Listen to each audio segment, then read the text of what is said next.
I'm adopted, and my biological mother was 17, and so was my biological father. She was 7.5 months pregnant when she decided to go to Planned Parenthood, which is the largest abortion provider in the world, and they counseled her to have a late-term saline abortion, which is a saline salt solution that is injected into the mother's womb. The baby gulps that solution, it burns the baby inside and out, and then she is to deliver a dead baby within 24 hours. And to everyone's great shock and surprise, I didn't arrive dead but alive on April the 6th, 1977, in a Los Angeles County abortion clinic. What's fantastic about this, about the perfect timing of my arrival, is that the abortionist was not on duty yet. So he wasn't even given the opportunity to continue on with his plan for my life, which was death.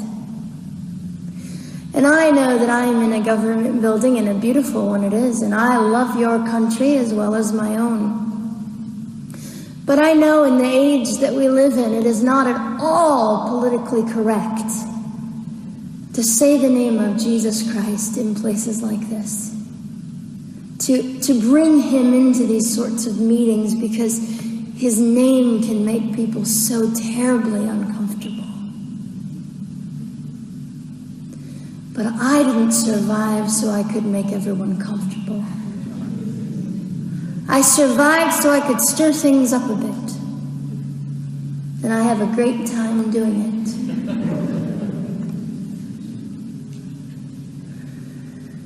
And so I was delivered alive, as I've already said, after 18 hours. I should be blind, I should be burned, I should be dead. And yet I'm not. You know what is fantastic vindication is the fact that the abortionist had to sign my birth certificate. So I know who he is. And it also says, for any skeptic listening, on my medical records, born during saline abortion. Ha! They didn't win. I've done some research on the man that performed the abortion on me. And his clinics are the largest chain of clinics in the United States of America, and they gross $70 million a year. I read a quote from him at some point several years ago, and he said, "I have aborted over 1 million babies, and I consider it my passion." I tell you these things because, listen, ladies and gentlemen, we are in an interesting battle, whether we realize it or not, in this world. It is a battle between life and death. What side are you on?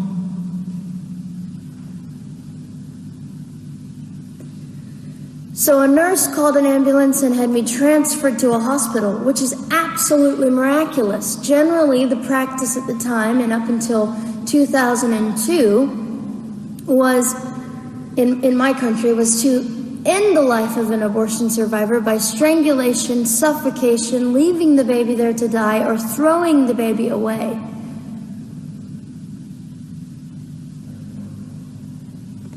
But on August the 5th, 2002, my extraordinary President Bush signed into law the Born Alive Infants Protection Act to prevent that from occurring anymore.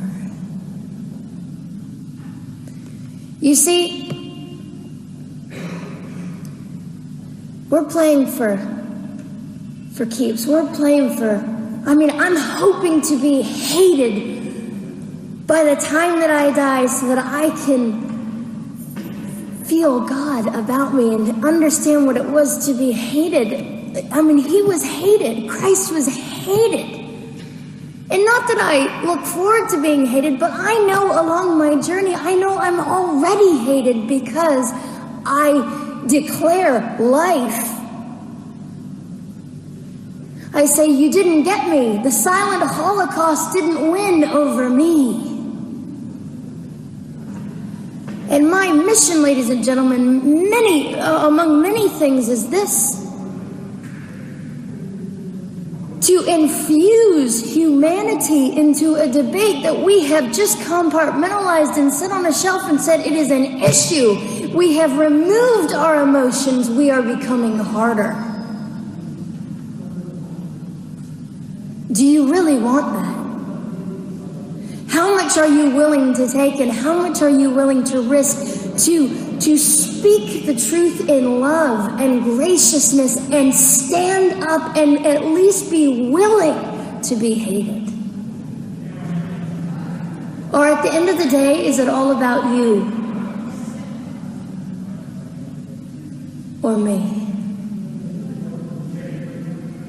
And so, after that, I was placed in an emergency foster care home where they decided they didn't like me very well, and as I'm fond of saying, I don't know how you could not adore me right from the start.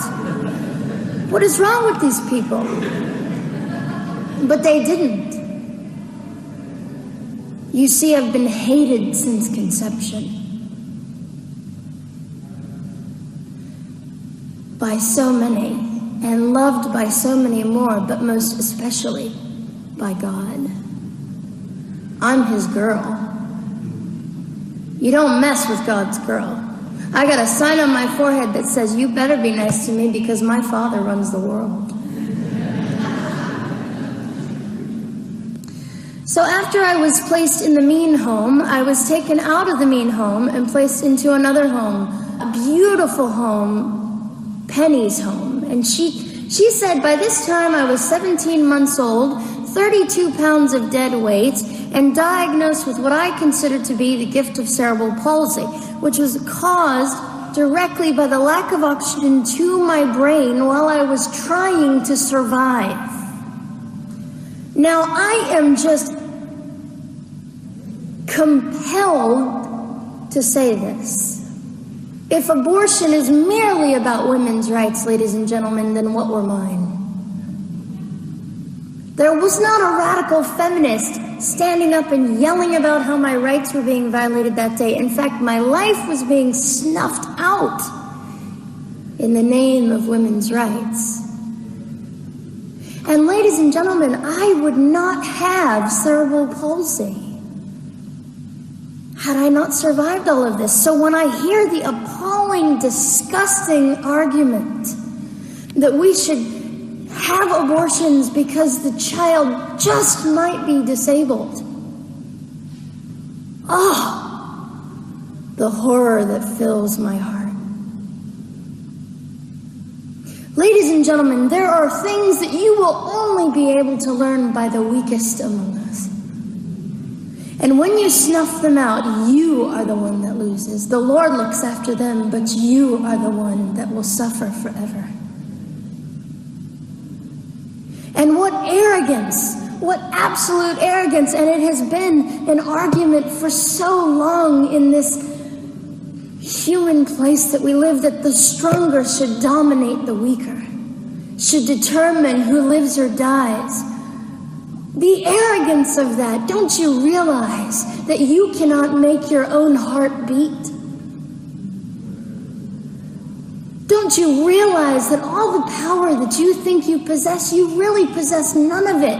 It is the mercy of God that sustains you, even when you hate him. So they looked at my dear Penny and they said, Gianna will never be anything, which is always encouraging. And she decided to ignore them, and she worked with me 3 times a day, and I began to hold up my head, and they said, well, Gianna will never this and never that. Long story shorter, I was walking by the age of 3.5 with a walker and leg braces, and I stand up here today with a mild little limp and without a walker and leg braces. I fall gracefully sometimes and very ungracefully at other times, depending on the situation, but I consider it all for the glory of God. You see, ladies and gentlemen, I am weaker than most of you, but this is my sermon. And what a small price to pay to be able to blaze through the world as I do and offer hope. And I think in our misunderstanding of the way things work, we misunderstand how beautiful suffering can be. I don't willingly sign up for it, but when it comes, we forget. We forget that God is in control and God has a way of making the most miserable thing beautiful.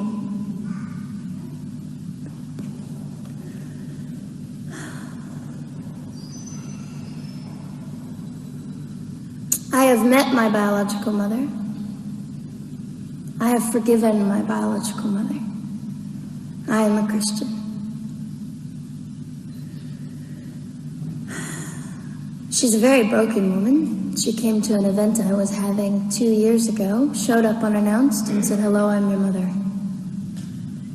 And it was a very difficult day.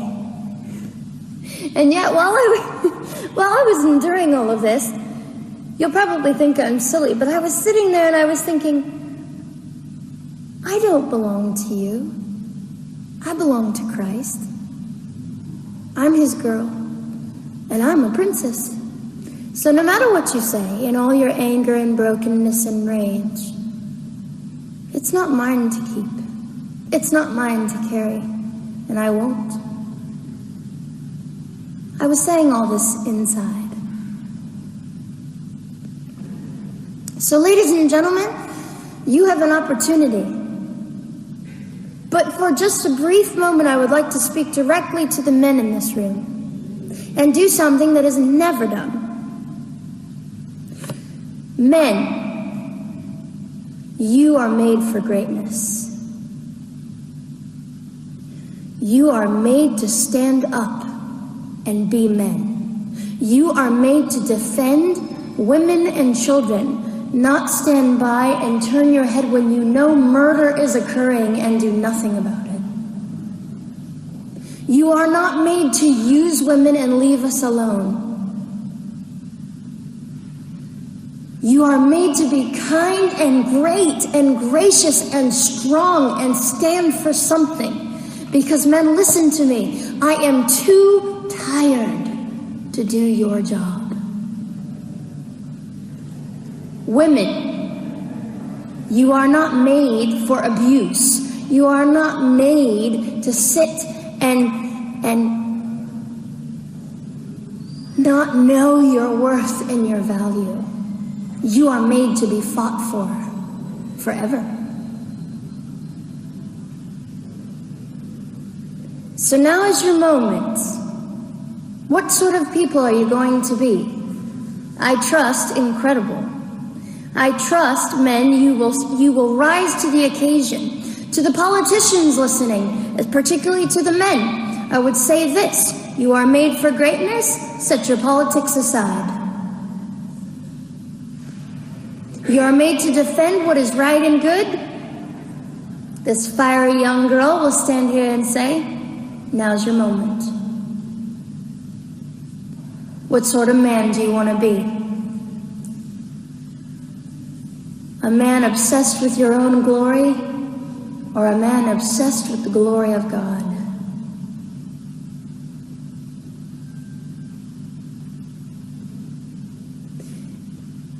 It's time to take a stand, Victoria. This is your hour. God will assist you. God will be with you. You have the opportunity to glorify and honor God in 2008. I'll just end with this. Some of you might be slightly annoyed that all I keep doing is talking about God and Jesus. But how on earth can I walk about limping through this world and not give all my heart and mind and soul and strength to the Christ who gave me life?